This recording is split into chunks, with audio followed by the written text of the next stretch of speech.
Hello friends, Mahesh educational channel पर आपका बहुत बहुत स्वागत है। पिछले वीडियो में हम आपको नागरिक शास्त्र कक्षा 12 दो ध्रुवीयता के अंत का दीर्घ उत्तरी प्रश्न बताए थे। इसमें देखिए लघु उत्तरी 5 अंक के प्रश्न आपको बताने वाले हैं।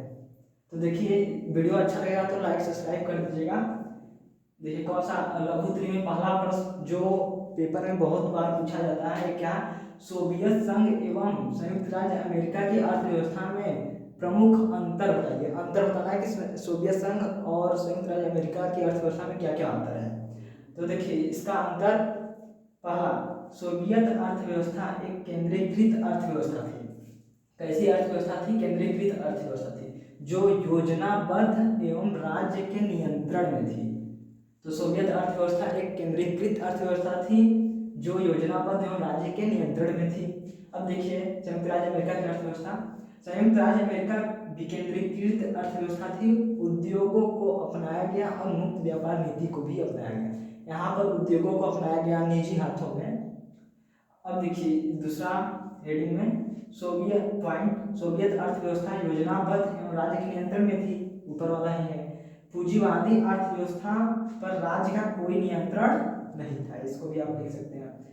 तीसरा पॉइंट, सोवियत संघ की अर्थव्यवस्था में सभी नागरिकों हेतु न्यूनतम जीवन स्तर सुनिश्चित कर दिया गया था। न्यूनतम जीवन स्तर का मतलब कि उसके खान पान, शिक्षा, मतलब कि जो दैनिक जीवन की वस्तुएं होती हैं वो सभी उपलब्ध करा दिया जाता था। बस सोवियत संघ वाले को बस क्या करना था, लोगों को काम करने की आवश्यकता थी। और देखिए इसमें, तथा अमेरिका की अर्थव्यवस्था में न्यूनतम जीवन स्तर सुनिश्चित नहीं था। अमेरिका में ऐसा कोई चीज नहीं था।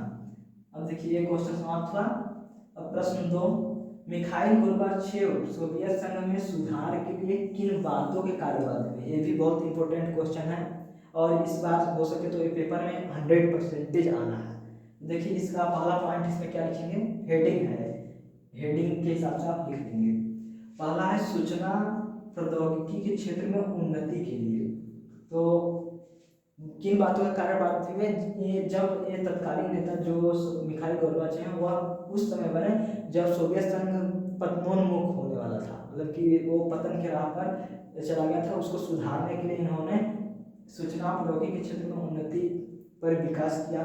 और इसमें देखिए पश्चिमी देशों से संबंध सामान्य बनाने के लिए बाध्य हुए, कारण पूछा है तो ये सब हेडिंग आप दे सकते हैं। और तीसरा, गतिरोध अर्थव्यवस्था के विकास हेतु, उन जो वहाँ की अर्थव्यवस्था रुक गई थी तो उसको विकास देने के लिए, गति देने के लिए मिखाइल गोर्बाचेव ने सुधार के लिए बाध्य हुए।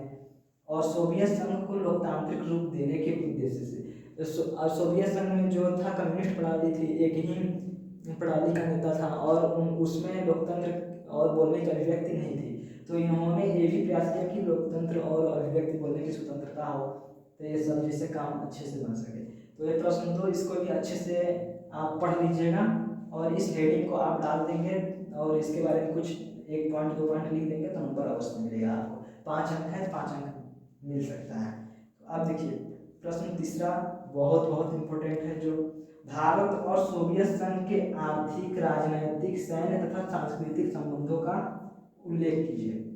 अब देखिए भारत और सोवियत संघ, तो आप जानते हैं सोवियत संघ भारत का हमेशा मदद करता है, तो इसके संबंध देखिए। आर्थिक संबंध, हेडिंग में आर्थिक संबंध डाल दीजिएगा, इसका उत्तर नहीं लिखने हैं क्योंकि जगह नहीं है, इसलिए इसको हम समझा दे रहे हैं, आप बस समझ लीजिए उसके बाद लिख लेंगे। आर्थिक संबंध, आर्थिक में वो क्या किया, भारत का सोवियत संघ के पास जो टेक्नोलॉजी, जो भी उद्योग धंधे थे वो भारत के लिए भी, भारत को भी प्रोत्साहन दिया और उसके लिए पैसा, निवेश, ये सब किया।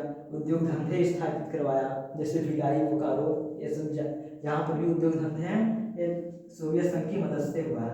और राजनैतिक, सोवियत संघ वर्तमान में रूस, तो रूस की मदद से। राजनैतिक संबंध में सोवियत संघ का भारत के साथ राजनीतिक संबंध भी बहुत अच्छा है, इस हिसाब से इसमें लिख सकते हैं। सैन्य शक्ति के लिए मदद करता है, वो हथियार, मिसाइल, परमाणु हथियार, ये सब सोवियत संघ भारत के लिए देता है। और चीन से जब युद्ध हो रहा था तो उसमें भी मदद किया था। चीन और पाकिस्तान से युद्ध जब होता था मदद करता है मिसाइल के। सांस्कृतिक संबंध भी बहुत अच्छे हैं, तो इस हिसाब से भारत और सोवियत संघ के संबंध लिख सकते हैं। ये इंपॉर्टेंट क्वेश्चन है, इसको भी आप देख लीजिएगा अपने उस पर। किताब में अच्छे से समझाया हुआ हो। और प्रश्न चौथा देखिए, ये भी इम्पोर्टेंट, बहुत इंपॉर्टेंट क्वेश्चन। सोवियत प्रणाली के प्रमुख दोषों का और कमियों का उल्लेख कीजिए। कमी या दोष कुछ भी दें तो ये भी बहुत इंपॉर्टेंट क्वेश्चन है। तो देखिए, सोवियत प्रणाली के प्रमुख दोष क्या थे? नौकरशाही का उसमें प्रभाव था, तभी तो न्यूटन हुआ। और लोकतंत्र की अभिव्यक्ति नहीं थी, बोलने की स्वतंत्रता नहीं थी। और तीसरा दे सकते हैं आपकी, उसमें एक दल का प्रभुत्व था, उसमें मात्र एक ही दल का प्रभुत्व था। यही सब कमियां हैं, 3-4 कमी को दे देंगे, 5 नंबर आपको मिल जाएंगे। धन्यवाद। वीडियो अच्छा लगा होगा तो लाइक सब्सक्राइब अवश्य कीजिएगा। महेश एजुकेशनल चैनल को सब्सक्राइब कर लीजिए। देखिए यहाँ पर लिखा है, इसी को आप डालेंगे तो आ जाएगा। अभी नया नया चैनल है, इसलिए सब्सक्राइब बहुत कम है, तो इसको आप लोग बढ़ाने के लिए प्रयास कीजिए। आपको इस अच्छा वीडियो मिलता रहेगा। धन्यवाद।